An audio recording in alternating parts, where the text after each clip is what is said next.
today's session. We'll just take another 10 seconds before we begin to let everybody join in.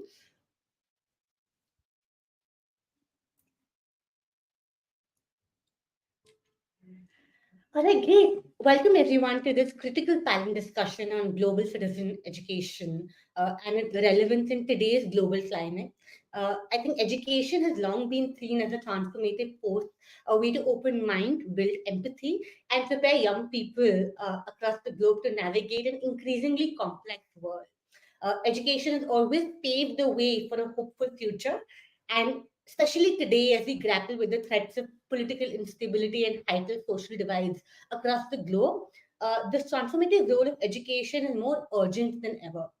In the face of these challenges, global citizen education, I believe, offers educators and students a pathway to engage meaningfully with pressing issues around them, from human rights to climate change, from equity to diversity and inclusion. However, as our esteemed panelists today know firsthand, this work is often not without obstacles. From having navigating controversial topics to addressing backlash, educators are often challenged to foster critical discourse while remaining sensitive to the context and the communities that they serve. I think as teachers and administrators and advocates who have worked across a diverse global context, our panelists today bring unique insights into what it takes to facilitate some of these very difficult conversations. They will explore how global citizen education can empower students to think critically, challenge biases, participate in an interconnected world, all while reflecting on the strategies, barriers, and personal experiences that shape their work. In a world teetering on the brink of conflict and division, the role of educators in shaping informed, empathetic, and resilient global citizens cannot be overstated. While some may call us guerrillas and others may call us missionaries, I would like to think that educators are essential in today's context. So let us delve deeper into how they are approaching these crucial responsibilities and how GCE can remain a robust, inclusive force for a positive change in our classrooms and beyond. While there are many sides to GCE being a transformative tool, today's discussion will be focused around the role of teachers within the system. Before we dive in, let me take a minute to introduce our esteemed panelists. We have with us Dr. Thraves, who is a senior lecturer in learning and teaching and inclusive education at the University of England. She's currently researching in issues of educational equity. She promotes educators as agents of change. Dr. Thraves is currently teaching across a range of inclusive education topics. Thank you so much for joining us, Dr. Thraves, today. And I apologize in advance if I'm mispronouncing any names. Um, we also have Dr. Tonya Parham with us, who is a dedicated educator and researcher with a deep commitment to fostering global citizen education in challenging environments. Dr. Tonya has been an educator since 1995, moving overseas to teach in 2003. Since 2012, she has served as an international school leader in China, Thailand, and Jordan, with a doctorate in international instructional leadership from Wilkes University. She brings a wealth of experience and knowledge to her role in shaping global education. Welcome, Dr. Tanya. We hope to learn a lot from the discussion that we have today. Before we delve deeper into the conversation, let me give a quick introduction about myself. My name is Shipra Baduni. I'm an impact sector professional based in India with over 8 years of experience in civic education and advocacy. I work with an organization called Young Leaders for Civic Engagement, which has been working in citizen engagement, especially with students and teachers in different contexts in India. And our aim is largely to engage young people across the country in civic discourse in the nation. So, without further ado, I think we can begin with today's session. I have a few questions that I have taken up to ask you before we open it up to the larger audience. But before I delve deeper into the targeted questions, I think I would love to better understand your own journeys and experiences so far. So let me ask Dr. Tanya first, but this is a question to both of you. And so please feel free to come in at a later stage and add. Dr. Tanya, how did you come to value global citizen education and what impact have you seen it have on students?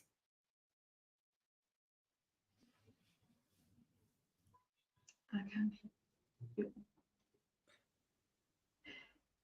Dr. Tanya, I think I'm unable to hear you. Are you? I think you're on mute. No worry, it always happens.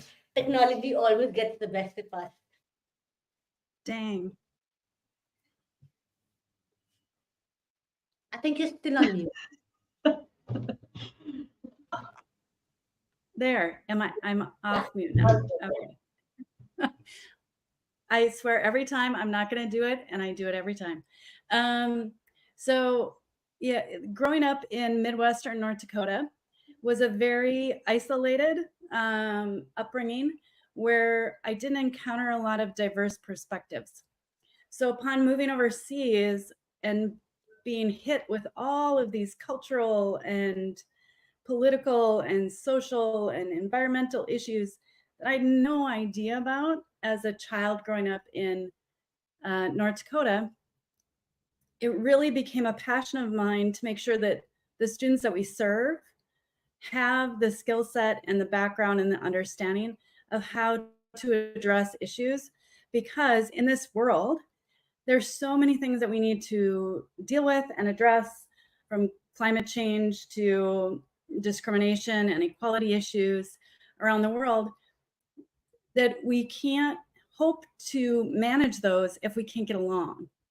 And so a lot of what I've been doing in my career is trying to foster in our students through our teachers the ability to have hard conversations, the ability to engage in those difficult discussions in a productive way, because we've seen in the United States how that doesn't work when you don't train kids, when you don't train our students how to have those conversations.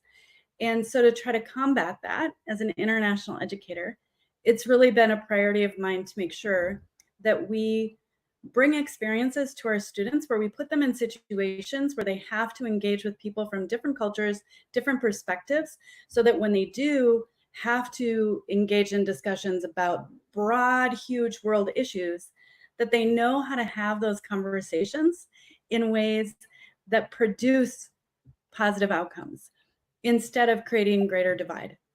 So that's kind of the broad stroke of why. And then beyond that, having served as an administrator in China and then Thailand and Jordan, and now I'm back in China again, and being in circumstances where either political or social or environmental issues come to play, and seeing how students respond, it really reinforces that idea of how critical it is to train the kids how to have conversations that are productive.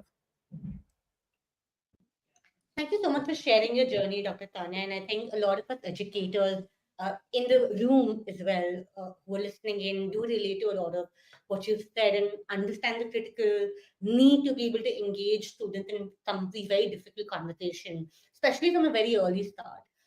Dr. Thraves, do you want to add something to that? Tell us a little bit about your journey into I think, do you mind if I turn my video off, because my internet connection is very unstable, so you might get more out of me with no video and just voice. So I've just turned that off there. So I'm a senior lecturer in Australia. My background is a little bit unusual. So I've always been kind of drawn to a notion of service. And so out of university, I actually spent 8 years in the military. And that's an interesting place to be. When I joined, it was all about service. It was all about, we were doing a lot of peacekeeping, and then 9/11 happened and everything changed, and it became a very different context to be in, one that was far more about belligerence rather than service. And so that was a real challenge. And so as I was coming to the end of my time in the military, I was like, well, where can I invest this notion of service? And I'd always been drawn to education, and so I became a teacher. I then I said to myself, I'll take the first job that comes along. And that job happened to be in the Northern Territory. And if you know Australia at all, you would know that that's an extraordinarily complicated and complex setting. So it's a very underpopulated area with a very high percentage of our First Nations people. So I became involved in education in a complicated scenario where thinking globally was extremely important, but also thinking locally, and then bringing those two things together. By having that experience teaching in places which, I mean, it's a well-known fact that there are third world conditions within a first world country in Australia, and that is what you'll find in the Northern Territory in a lot of the communities. There's a lot of poverty. And I'm sounding very deficit because there's also a lot of strength. There's a lot of amazing aptitude and competence, knowledge, skill. I've taught students that spoke like 12 languages. So it's an incredibly rich and diverse context. But I learned very, very quickly that there are some dangers in a global mindset and an ethic of service where you might think you know best. You might think that a global outlook, being a global citizen, it can be a dominant discourse.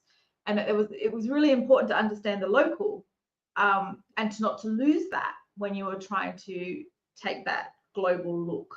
So that's where I kind of fell, and that's where I think I love the topic here about being a guerrilla in education and being a disruptor, because I think that is, teachers have a fantastic opportunity to do that. And that was my journey on and how I got here. A very long-winded story, but yes, that's how I got here. Thank you so much for sharing that, Dr. Thraves. And I've read a little bit about the work that both of you are doing, and it's been really inspiring. So I do have some targeted questions. Dr. Tonya, I'll come to you first. You know, I think teachers, and when we talk about teachers and educators, we're often in a very tricky position because we realize these are difficult conversations that must be had, but we're also trying to, you know, we're in a difficult position where we have to be the source of insight for our students while also trying to make sense of what's happening around the world ourselves, you know. Because it's an internal process where we're also a part of what's happening, and we'll also have to make sense of it for our students. What does this internal process for you as a teacher look like, especially in a context which, in today's global context, where you see a far more inequalities, far more polarization, and far more rift between different communities? How do you make sense of this yourself, and what is the internal thought process that's happening within teachers? So I think one of the things that we've done in all the schools that I've worked in is to create a culture of learning from both a student standpoint and the teacher standpoint. You know, teachers are not immune from having bias. Teachers are not immune from having preconceived notions or opinions that might not be the opinions that we want them to express in our schools. Sometimes our teachers are on the opposite side of where we as administrators or school would want them to be. And I think that's an important thing to acknowledge, especially in the time that we're in now, where we have such polarization happening. And we want to model for our students through our teachers' actions and through our actions with our teachers. So I always think of it as an administrator of how do we model for our teachers what we want them to model for our students so that our students will go out and do that. And so I don't expect that our teachers are all going to agree. But we need to educate our teachers about how to have conversations about difficult issues, about things that we're passionate about, without imposing our viewpoints on others, and making it an open conversation.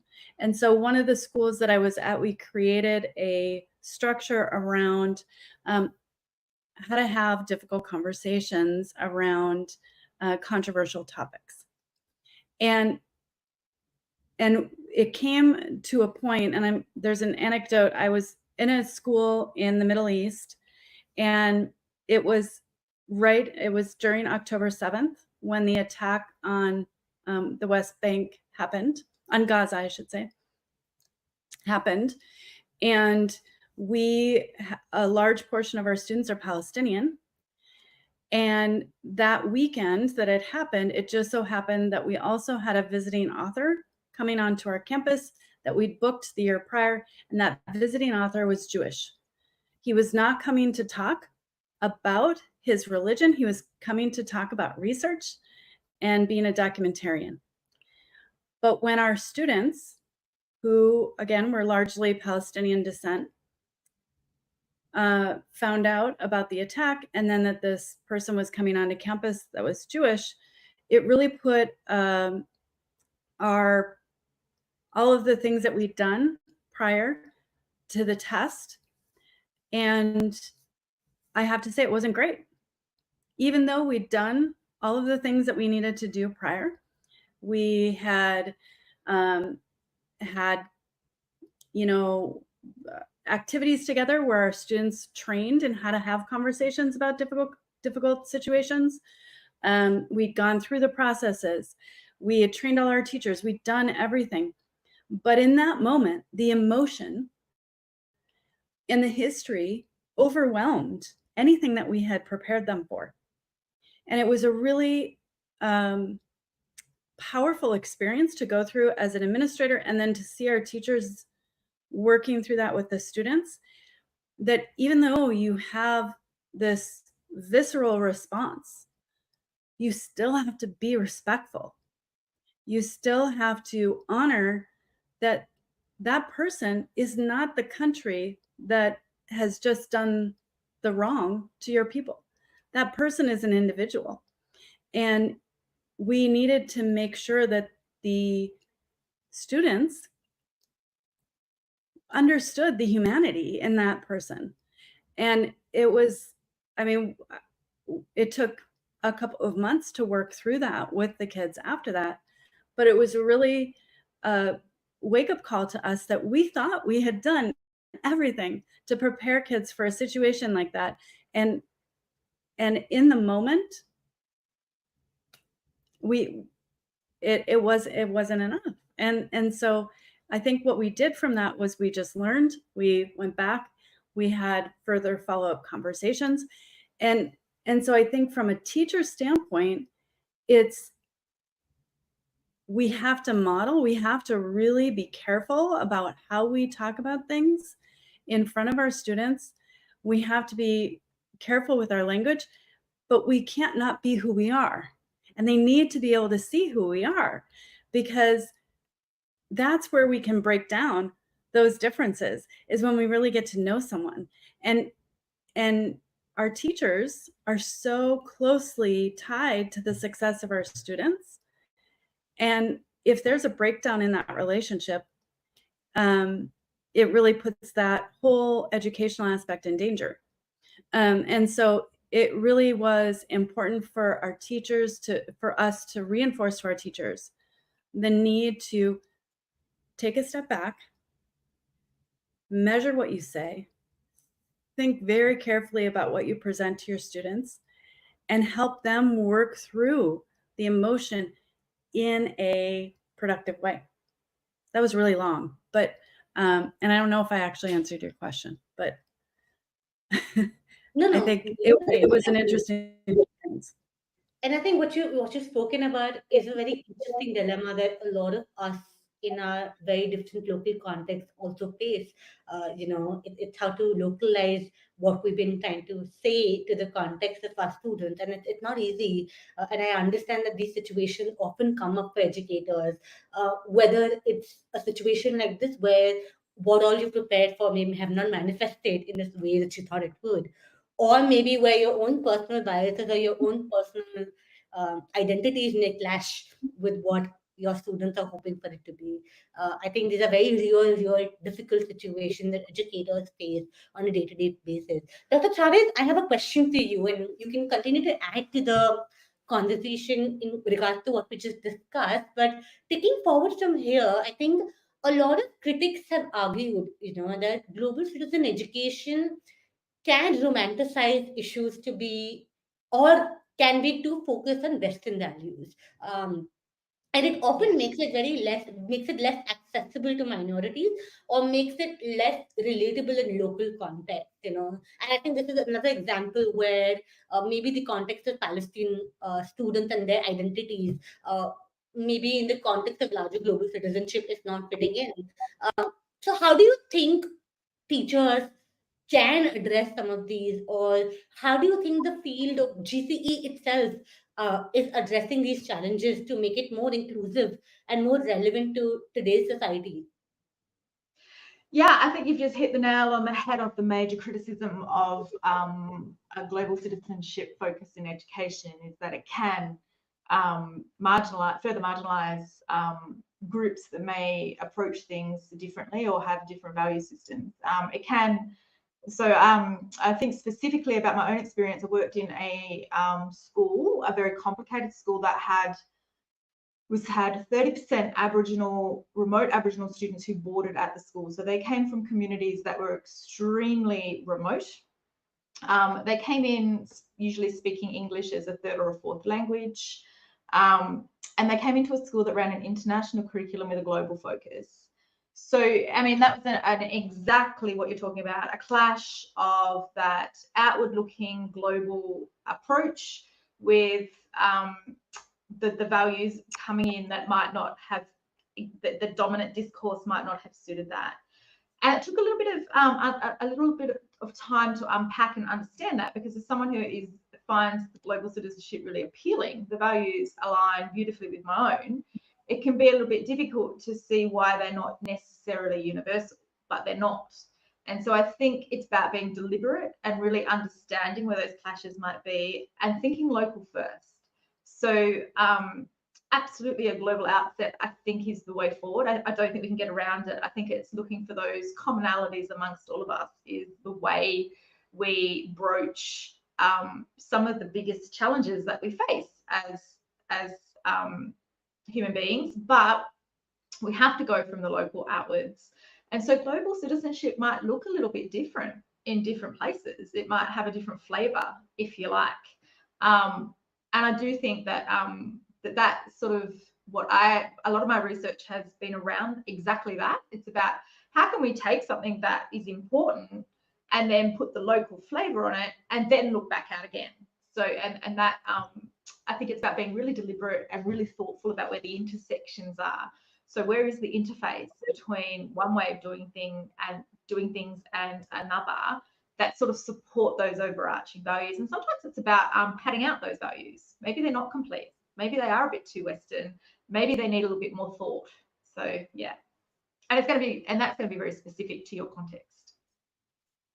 No, thanks. And I completely agree with that. And I really like how you said that it can have different flavors in different contexts. Just to kind of expand on that, do you have any insights or any strategies on how teachers can be more mindful in adapting some of these local contexts, and in mitigating what may be a divide between the larger ideology, which is followed on a Western platform, versus what might be required in that localized context? Like, how do you decipher that? What are some strategies that teachers can take away in mitigating some of these challenges?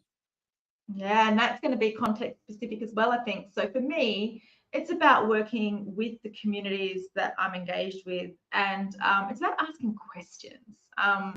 To me, all education, and when you want to build an education that does disrupt a little, that does make people think differently, I think it is always about asking questions. There's no way around it. So it's about looking at the status quo, looking at how things are, and asking why they're like that. Who is this serving and who isn't it serving? And if it's not serving a particular group, why not? And sometimes you just need to ask them how it's not serving them. And you'll be very surprised at how forthcoming some people are in telling you why what you're doing is not serving them. Obviously, that has to be age appropriate, depending on the year levels that you're teaching, and it has to be culturally appropriate depending on the communities that you're working with. But I definitely think question asking is, for me, at the center of what I do. It is the thing that you have to ask the questions of yourself. You have to ask the questions of your curriculum, your approach the status quo, and then you have to ask questions of others of why it's working, why it's not working, and then come up with a plan. You're not going to be able to do it yourself. You're not going to be able to do it all on your own. These are big issues that need a lot of people to come together to sort of work out ways forward. And I don't know that you'll ever get a solution. You never get a fix. It's always a way forward until we can do it a little bit better next time, if that makes sense. Dr. Tonya, I think you want to add something to that. Yeah. Yeah. So one of the things that that I learned when I moved to Thailand is the way we communicate in our cultures can be quite different. Mm-hmm. And so there's and I learned this pretty early on in my time in Thailand about the idea that there are cultures that are more that they have high context, and other cultures that are low context. And so, for instance, Thailand is a very high context culture, meaning that you have to develop an underlying relationship with the people that you're working with to be able to move forward in any kind of work that you're doing. And coming from America or Australia, we tend to be very low context. So we come into something and we want to get right to work. And we don't spend a lot of time getting to know the people we work with. We sit down, we're like, okay, what are we doing? And we do it. And in the Thai culture and in the Chinese culture and in the Korean culture and many African cultures that are high context, you're going to really create some divisions right away by approaching people like that. And so one of the things that I've done with my faculty that has really been helpful to them is to do training in intercultural competence and having them understand the difference between the different types of conflict that we engage in. So for example, for Americans, we're more direct and we're less emotional. Whereas in the Thai culture, they're more indirect and more emotional. And so we tend to be kind of on opposite quadrants of each other. And if we don't understand that, it can create a lot of misunderstandings and a lot of hurt feelings. And so any kind of work that we're trying to do towards global competence or global citizenship, we often miss the mark, or we talk past each other because they don't want to listen to us, or we don't want to listen to them because we communicate differently. And so having that knowledge of being able to know, I need to sit with you. I need to sit with you. I need to get to know you. I need to be open with you and talk with you, and before I can ask you to do anything. And if I jump right in asking you to do something, you're going to push back. And when we talk about global competence and this idea of putting our views on the countries that we live in, that's exactly what we're training. And especially if we're teachers and we're administrators and the people that we're serving are from the local community, we're ignoring how they like to communicate and are forcing them to communicate how we want to communicate. And that does a disservice to their culture. It does a disservice to them as a member of our community. And it does a disservice to the kids that we're trying to serve because we create barriers by doing that. So thank you for sharing that, Dr. Tonya. I think that experience that you have in diverse setting is really helpful to understand how different people also approach this in different contexts, and how educators today and people who are listening in can hopefully take away from this is to listen more, is to go in and have more conversation, and to build a deeper relation with people that they're working with. It's not, and I think most educators know this already. It's not just a job. It's really relation building that you're doing. So thank you for sharing that. I think coming to the teacher and the educator, another question that I have for you, and you can maybe both of you can talk about this in your own different context and how you may have dealt with it. But when you're teaching, and I can give an context India, where I work, when you're teaching in a context like India, where there are socio-political divides, and you are wanting to have conversation on equality, you are wanting to have conversation on tolerance, you want to have conversation on religion, and religion being equal across and not one particular religion, there is often the backlash that comes your way, whether it be from different stakeholders like governments, whether it be from your local stakeholders like maybe your local government, your principal, or maybe just your parents or students themselves. Because, like I said, in a country like India, it's really complex where you have multiple individual identities working together. How have you, and if you have in your context, dealt with some of this backlash and navigated that? Because that can tend to be a very deterring point in an educator's journey towards imparting crucial elements of GCE. So, within your own context, how have you maybe navigated some of these difficult situations that you may be put into? It's really difficult. I would describe myself as quite progressive, which working with young people who I would describe as in some ways as quite conservative, with very conservative attitudes to perhaps things like relationships, can be really, really tricky. And you can get backlash from some strange places. So we would all know that potentially we can get backlash from our administrators, et cetera, et cetera. So one of the things I do, and this might not be right, but I, particularly if it's an administrator or someone like that, I have these little, this is really bad, but I have these little passive aggressive imaginings. So like if someone pushes back on something, I'd be like, well, I hope you get a crease in your bed tonight and it's really uncomfortable, or something like that. Like it just makes me feel better, and that's very silly, and that doesn't answer your question at all. But in terms of the complexity in the classroom when you have all of those competing views, I model all that respect, obviously, but there are limits. I think you have to draw a line, and I think you can be okay doing that. Like I think when my students used to ask me, but where's the line, Miss? How is it that you draw the line? And I go back to human rights, and I go back to the United Nations Statement of Human Rights, and I go, that's where I draw my line, and that's not me making those decisions. So I think you do have to have a point where there is a line in the sand where, well, what you're saying is actually impinging on someone else's rights. So we're going to stop that right there. And I think that is really powerful, because it signals to everyone in the room that there's going to be a standard and that people are going to be safe. And that's where you have to start. That doesn't mean you don't have difficult conversations, but you definitely have to draw a line and have to have safety at paramount, I suppose. So, Dr. Tonya, you want to add to that? And after that, I think we can open it up to Q&A because we have a couple of questions coming in. Yeah. Yeah, I think part of our role in education is to really, we can't not be who we are. And I think one of the questions, I was looking at the Q&A just briefly, we never told teachers, you can't tell people your opinion. Internationally, we think that's important for them to understand that their teachers have opinions. But when we teach the facts.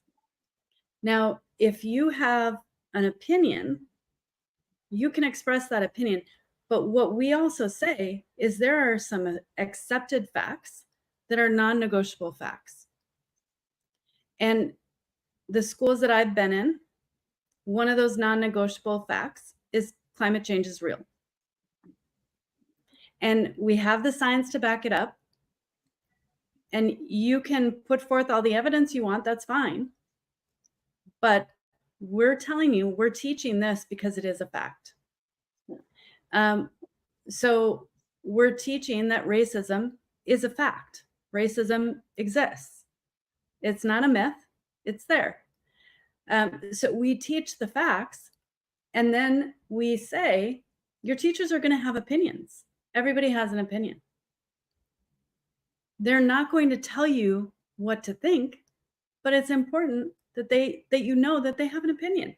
and that our teachers differ in their opinions. And I think it's different in the States. Thankfully, I don't work in the States and I won't work in the States. But I think that idea of ignoring that your teachers or your administrators might have differences, then one of the big things about intercultural competence to me is where the real depth and richness of who we are lies is in our differences. It's not in our similarities. And when we focus on only our similarities and are looking only at what we have in common, we minimize so much about who we are as individuals, and we ignore what makes us really who we are. And that is why we want our students to know what our teachers think, but it's not our teachers' job to tell them what to think. And so that's really where the intricacy of your policies in your schools and how you talk to your teachers and how you get your teachers to understand their limits. And that really is the important part of our work, because just ignoring that somebody has an opinion is actually doing them a disservice. And being able to interact with people who have differences is critical.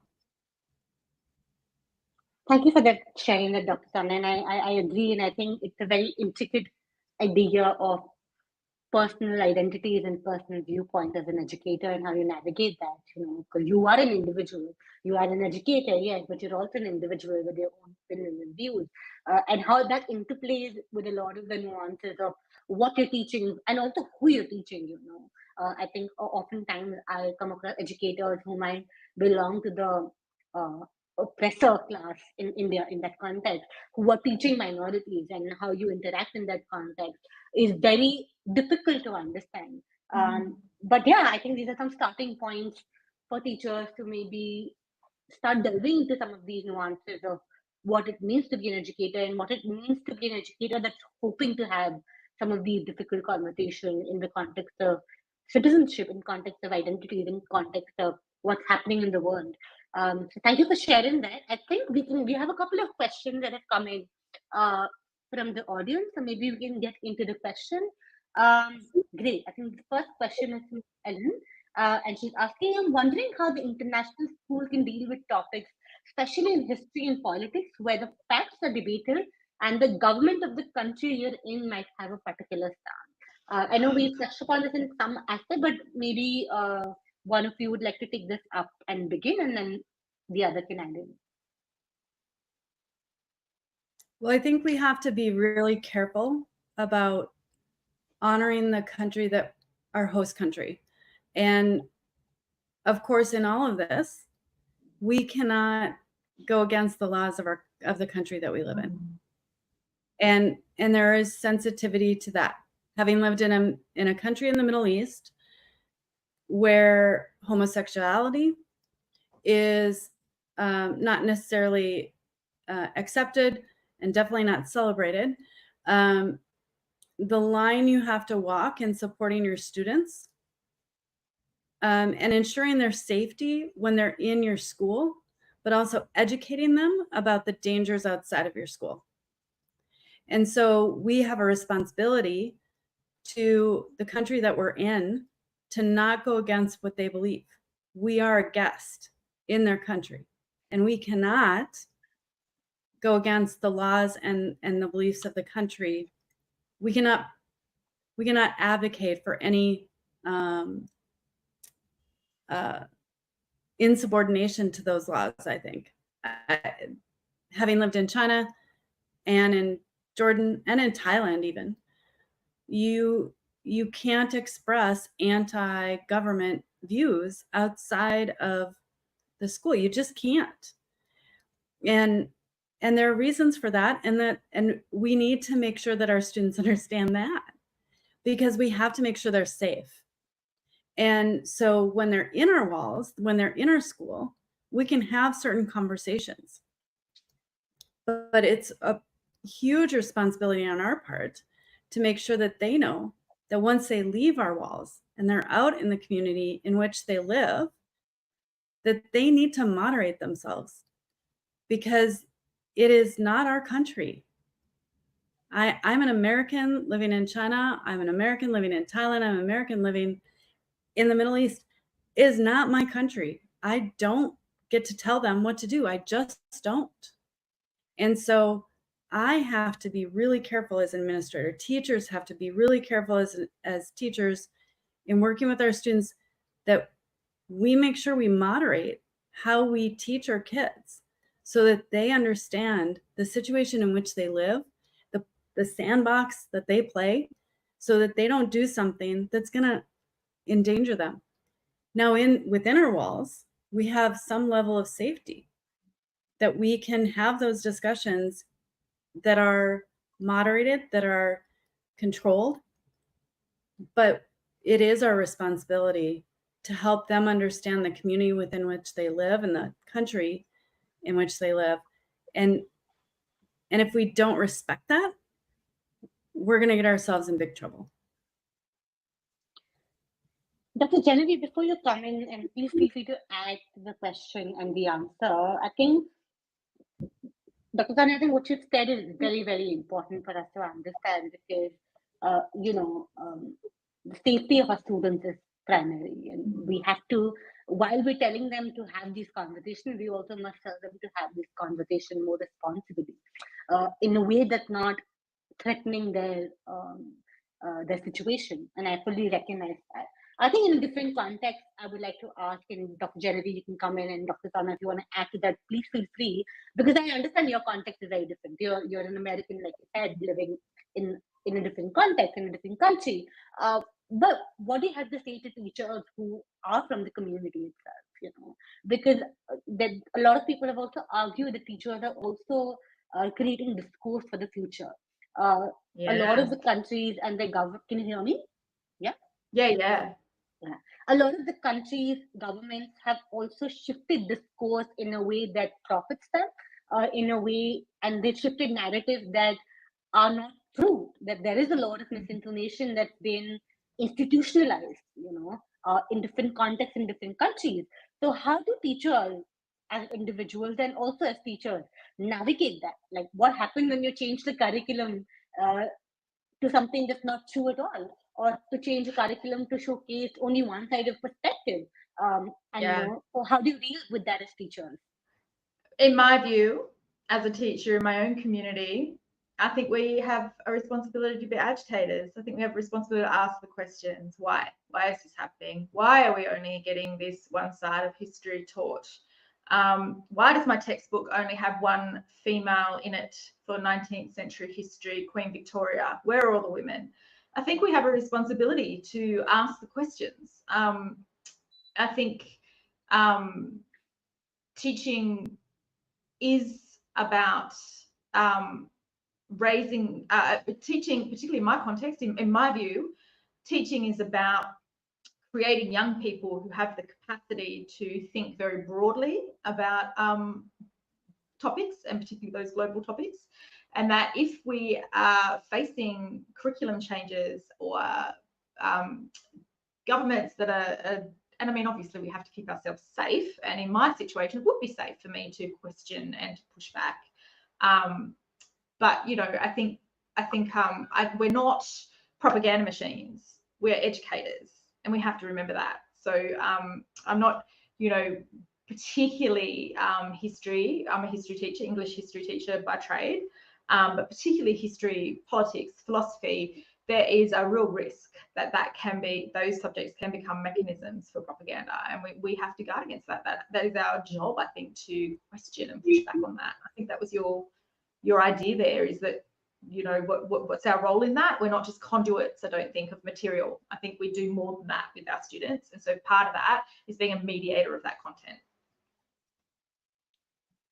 No, I fully understand what both Dr. Tonya and Dr. Genevieve said, because these are very, very different contexts, and I agree with both. Yeah. I've never worked in 100%. Yeah, I agree with both in your different contexts, and I think in certain situations, teachers have to protect, and in certain situations, teachers have to advocate, and they become advocates for change, and I think it's the context that's important. So to all the educators that are listening in, yeah, I hope you're able to take away that whatever context you're in, you have to do what is best for you and your students in that particular context.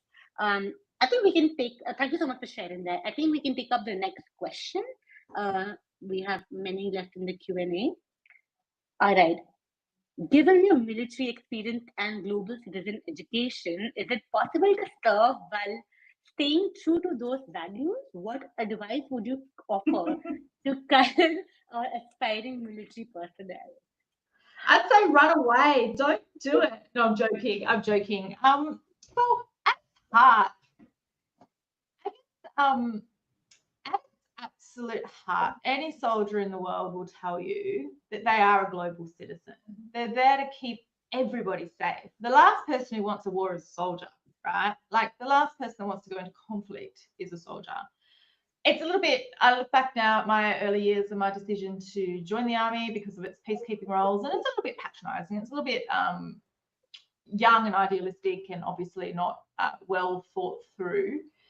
But I do think the values that, if you look at the values that underpin most military organisations, and not all, obviously, it is a global outlook. It's about keeping the world peace. It doesn't do it very well. And, I think it was more so that way probably post-World War II in the establishment of the United Nations, and then the militaries that built up, and the laws, the international war laws that sort of developed. So it doesn't do it very well. But that, it's an interesting journey that I've had, because I've really been able to, service does give you an outward look. You get to see the world in a different way. And so,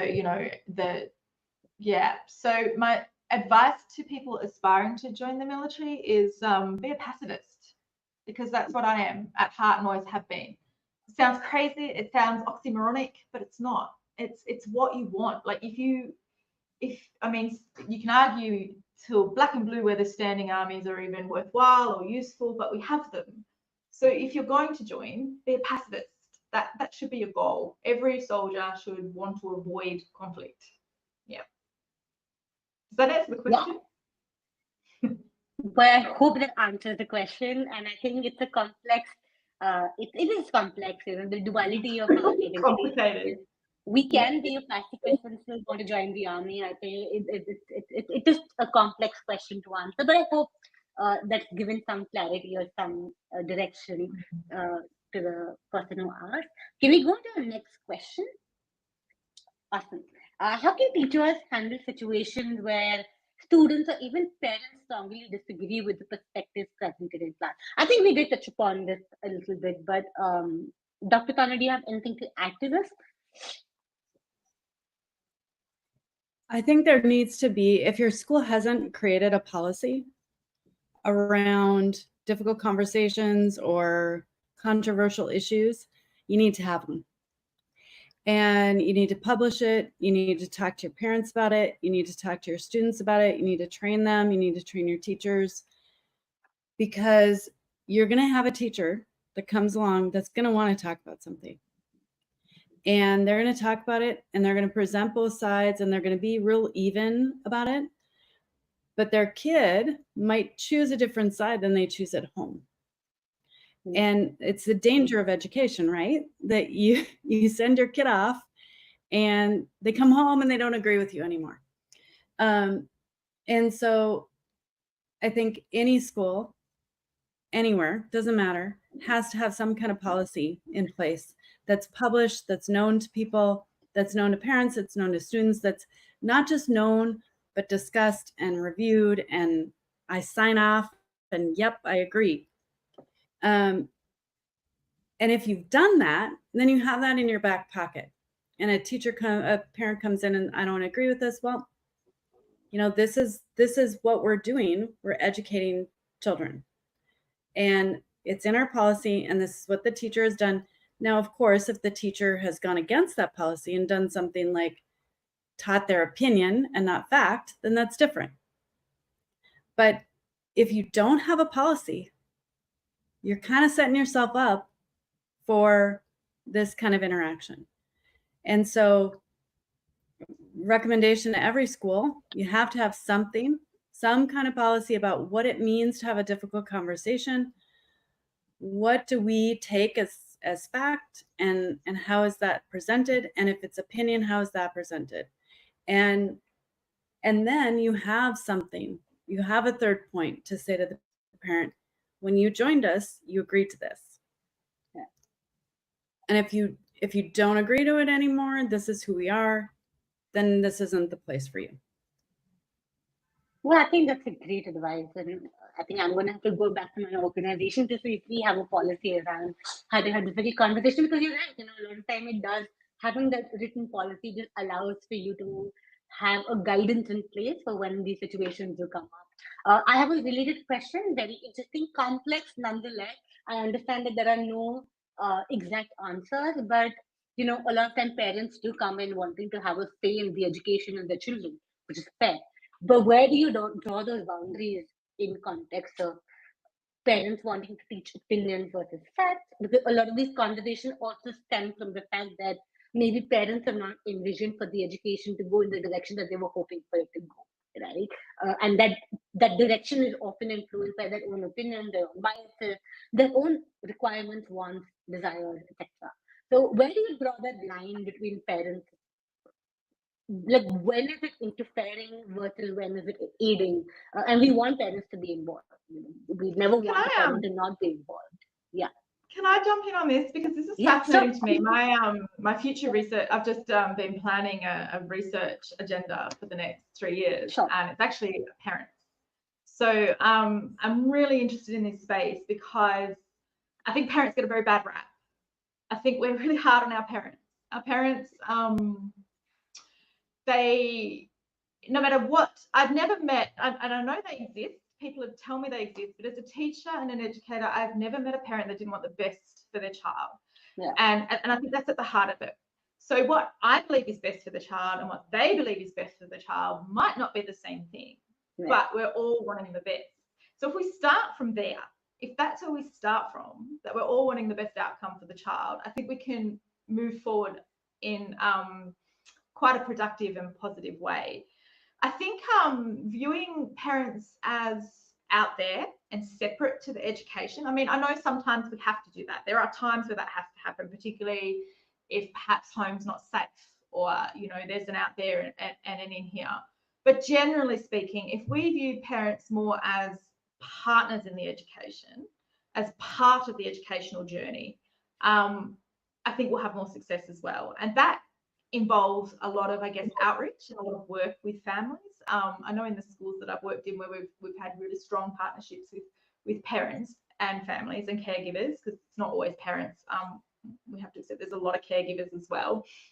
It's been about having those, I mean, you almost having those relationships are daily. They're not one-off, come into the school, see a display. It's a daily in and out of the school environment kind of thing. It can't work everywhere. And again, context is key, right? So it's always going to be about where you're at and what can work.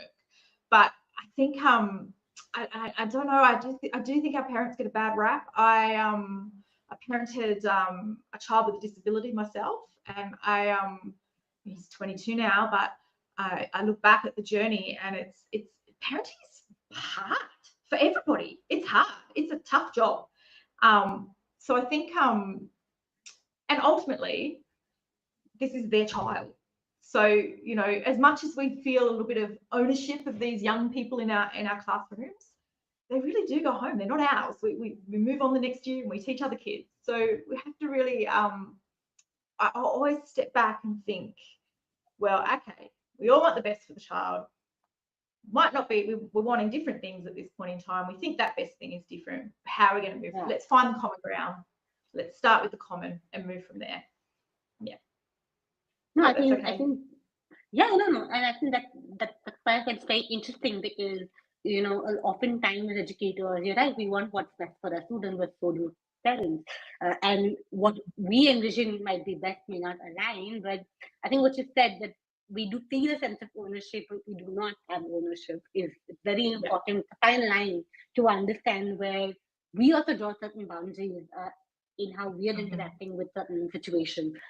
These are difficult situations, of course, with complex answers. I fully recognize that, but thank you for sharing that. Yeah. Can we go to our next question? All right, I think, we have an interesting question from Georgina, that can finding a common values be an answer to the controversy between different beliefs?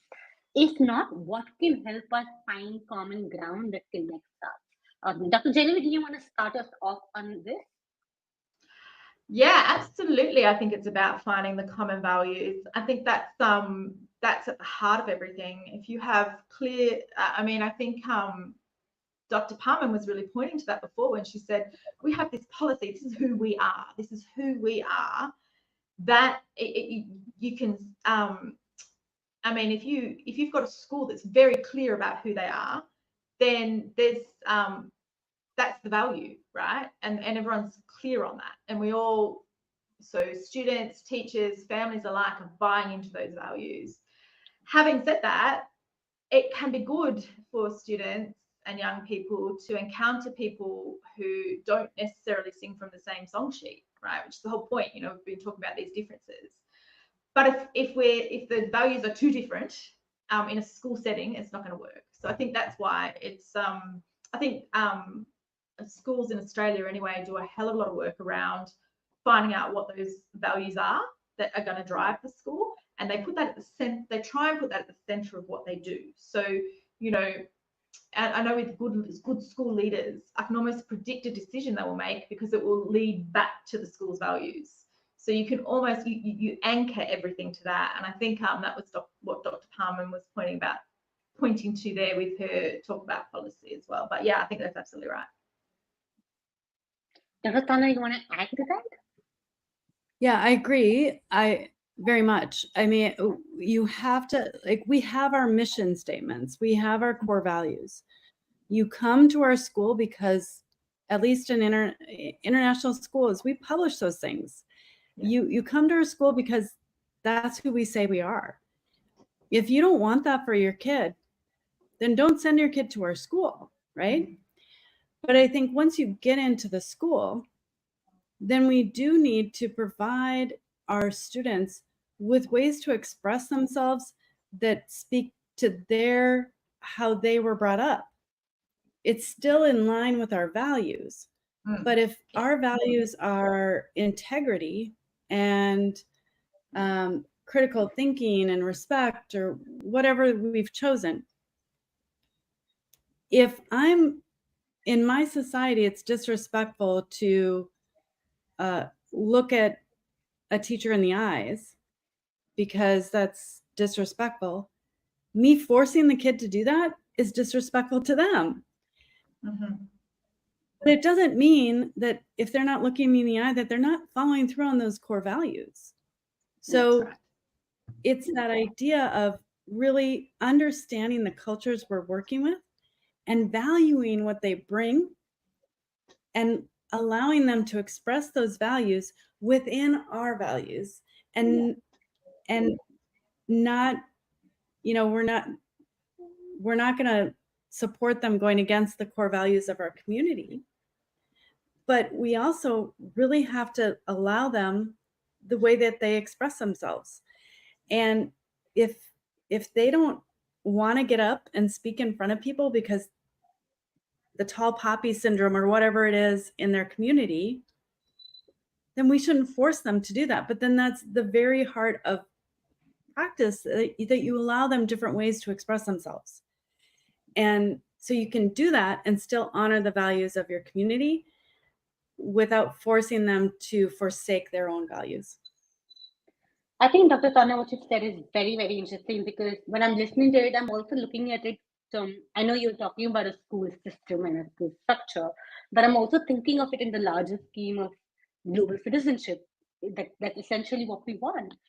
While our larger values might be the umbrella values, each of us need to have the ability to be able to contextualize it within what we feel is right, what is in our upbringing, right? And in the same context, being able to embody those values the best way we know how. Because a lot of times, just you're right, it might just be very different ways of communication. I might be saying the same thing, but I might be using a different language. Doesn't mean that I'm not saying the same thing. And I think a lot of times we tend to forget that. And I think as teachers, it's very, very important for us to remember that we cannot let go of individuality of a student, whatever that may be. We of course want to nurture them into believing into certain values that we're all adhering to, but they have to be individualized to the context of the student and where they come from and what they bring to the table. So I think it's very interesting because it's not just in the school system, but that's essentially how I would view global citizen education. So thank you so much for sharing that, Dr. Tanya. Can we, I think we have time for maybe 2 more questions. Can we go to the next question? Yeah. How can teachers assess the effectiveness of controversial topic discussion in promoting critical thinking and empathy? I was just looking at that in the Q&A. I found it such an interesting question, and I just my instinct is to say, why do we have to assess everything? And sometimes, you know, the effectiveness of that conversation, you might not come out for 5 years. You know, it's not. It might not be immediate, so we might not be able to. Is my short answer. It doesn't mean it's not valuable to do.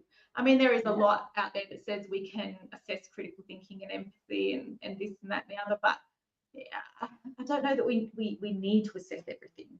I think we can be assured that having those conversations is going to pay off down the track just to the richness that it brings to the students' lives. Yeah. And I think that's very well said. Yeah. Go ahead, Dr. Tonya. So when I was still teaching, I was teaching sociology at a school in Shanghai, a large international school in Shanghai. And sociology, you deal with a lot of controversial topics. And at the beginning of the year, I outlined all those topics. And, you know, one of them was sexuality. And one of my students had newly transferred from a Christian school that is in Shanghai. And she was very staunchly against homosexuality. And one of our students in class was homosexual. And he was very expressive about that. And she, in the first, the student from the other school, in the first couple of weeks, made it very clear that her religious beliefs didn't agree with homosexuality. And throughout the school year, they were in groups together, she and the boy, and they ended up throughout the school year having to interact in numerous situations in the classroom. And her final reflection at the end of the school year was that she had changed her mind because of interacting directly with this person who she never would have hung out with, never would have been friends with. But because of their communication in class and their work in class, they became very close friends. And she changed her mind. And I didn't do anything to do that. I had no part of that. I wasn't trying to tell her what was right or wrong. It's not my place. She came to that decision on her own because she interacted with somebody who was different. And those kind of opportunities are the opportunities we want to provide for our students. We want to provide opportunities for them to engage with people who they wouldn't normally engage with in a safe space around topics that we're not trying to indoctrinate. We're not trying to tell you anything about how to think about those kind of social issues. She came to that on her own because of those interactions. And that's the power of education, I think, is putting people together who wouldn't normally be together and having them talk about things that in a safe space, in a structured environment, that is really critical to breaking down those barriers and making sure that we're creating global citizens in our schools. Yeah, I think both of you very well summarized it. I think Dr. Genevieve had exited. Maybe she'll join back. There's been some internet issue. Maybe we have time for one last question before we move on to closing comments. So can we have one last question? If you're teaching a controversial topic issue and the student challenges your viewpoint publicly, how would you respond to keep the discussion constructive? Yeah. First of all, they should be challenging. That's okay. If it's a controversial topic and you're trying to tell them what to think about it, they should challenge you, because you shouldn't tell them how to think about it. If it's a settled issue, that's a different thing. And I consider there are certain settled issues that whatever school you're in needs to decide what's settled. And climate change for us is settled. Yeah. We don't, evolution for us is settled. Yeah. Now, if you're in a Catholic school, that's not going to be the case. But in my school and in my schools, evolution is a settled matter. Climate change is a settled matter. If you're coming on board into our school as a student or a teacher and you don't agree with that, then this probably isn't the place for you. But if it's talk about homosexuality, that is not our business to tell somebody how to feel about that. It really isn't my business to tell you whether or not you're right or wrong, because it ties into so many personal things that we have no business telling people how to feel about. So I would never say in front of a class that somebody who doesn't agree with abortion, I would never tell them that they're wrong. It's not my place to tell them that. And so if it's a controversial issue and I'm expressing my opinion and they challenge me, I'd welcome it. Okay, that's great. You have your opinion. As long as you have your facts to back up how you feel about it, I'm going to have my facts. You're going to have your facts. We understand it's not a settled issue. But again, you have to decide, what are those settled issues? And if you don't have a decision on those, then you shouldn't be touching those things, I don't think. Yeah, I think that's really important for us to understand that while you can nudge students to think a certain way, you cannot tell them how to think about it. It's important to have these conversations, but I don't think if we as educators can ask them to have a particular stand. That's for them to decide which side of the spectrum they lie on is their own individual choice. But it's important for us to introduce the spectrum to them. It's important for us to have this conversation and for us to give them the platform to be able to engage with each other and you. And I completely agree, they should be challenging you. They should be challenging each other. And like Dr. Tonya gave the example of two students who changed their values because they were interacting with each other. That's the hope, that in those challenges, in those conversations, something's gonna strike and something can change for themselves. And I feel like that's the most sustainable change than you imparting a one-way sense of authority that, oh, what I say is right. So yeah, I think that I completely agree with what Dr. Tonya has said.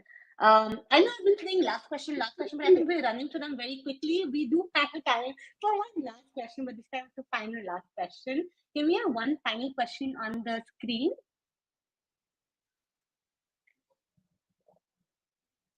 Great. What strategies have you found effective for creating a classroom environment where students feel safe expressing diverse opinions? Dr. Genevieve, if you're here, do you want to? Yeah, I'd say, I mean, this is everyone knows this, but it's relationships. That's what it is. That's what it comes down to. It's creating that sense of safety in the classroom. So, and the best way, I look back at my years of teaching and in the classroom, and I had this one group of kids, and I had them from year 7 to year 12, and I had them for English and history. So we got to know each other extremely well, too well. I know way too much about those kids. I still go to their weddings these days, but the thing is that because we spent so much time together, those relationships were extraordinarily strong. And I know, and that's probably the class I look back at, that there was the most freedom to express views, to have those difficult conversations. Yes, we were able to develop it in other classes, but it took the time, and the depth of those relationships meant that the conversations could be tricky. Does that make sense? Like, they could be. So it has to be relationships, I think. I think that's the answer. Dr. Tonya, you want to add on to this? I think that's also a very particular question for Dr. Tonya, and you can take that up as well. How do you decide what is a settled issue in a classroom? And then you can add on to this question and that. Mm. Yeah. Yeah. What was the question again? Sorry. So this question is the previous question was what's that? How do you, no, this is the current question, which is how do you decide what's a settled issue or not? What is the basis or the metric to decide that for yourself, number one? And I think the previous issue was just strategies that you have found effective for creating a classroom environment where students feel safe expressing their opinion. Yeah, Dr. Genevieve is correct. It all relies on those relationships. You know, students don't learn from teachers they don't like. They really don't. They really have a hard time learning when they don't like the person in front of them. And so it's a big responsibility for recruiting teachers as an administrator to make sure you're getting teachers who can bring students in. And then just making sure that you don't let people get away with stuff.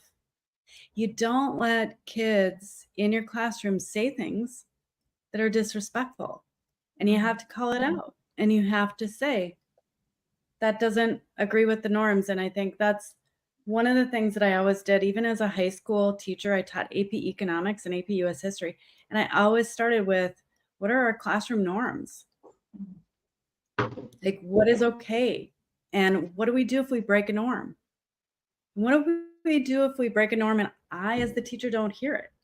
What is your responsibility as a student in my classroom to address that breaking of that norm? Because we can't let it go. And we don't want to let it go when we send our kids out into the communities and in the world. Like, if somebody says something disrespectful to me, I tell them, that was disrespectful. That's not okay. You can't talk to me like that. And so we have to teach our kids how to counteract when those issues come up. And we teach them that through modeling it in our classrooms. And so if we're not doing that, if we're not creating those norms and expectations for our classrooms and teaching kids how to deal with things when those are broken, they're not going to feel safe.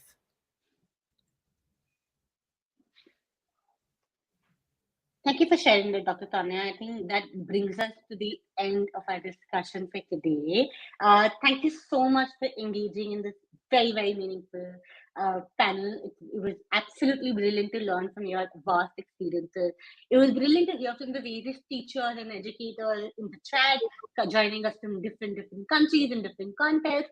Before we close, I think I would love a closing remark from both of you.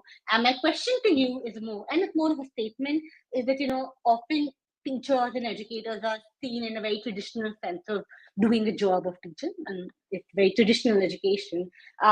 But I often look at them as change makers, so they are creating that change for the future. That's right. So what is your hopeful message to all the teachers who've joined us today as we close this debate, this discussion today on the future that we're hoping for and their role within that future? My message is to ask questions. Question everything. Keep asking questions. That's how you be a disruptor. Yeah, and I think mine might be a little untraditional, to approach every situation with love. That's nice. I like that. I like that too. And I think my message to all of you would be to keep doing what you're doing and believe in yourself, because I think we believe in you, and I know that it's a difficult situation out there, but you have a community that's rooting for you, and we hope that you're able to accomplish all that you set out for. But thank you so much for taking your time to join this enriching session with me, Dr. Tonya, and Dr. Genevieve Thraves.